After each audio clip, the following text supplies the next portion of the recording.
సరదాగా అంటుంటారు. యాక్చువల్లీ మీకు కొంతమంది మేధావులు అంటుంటారు స్పీచ్లో, బై ద పీపుల్ అంటే బీవై కాదు, యాక్చువల్లీ బీవై ప్రజల చేత, కానీ బీవై కాస్త బియువై అయిపోయింది అంటారు. అంటే బై ద పీపుల్, ప్రజలు కొనండి అంటే ఓట్లు కొనండి.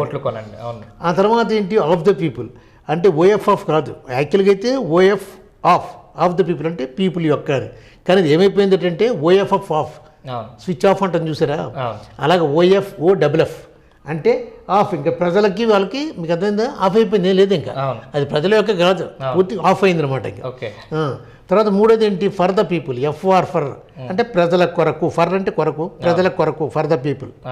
ఆ ఫర్ కాస్త ఫర్గెట్ అయిపోయిందట, FRGET, ఫర్గెట్ పీపుల్.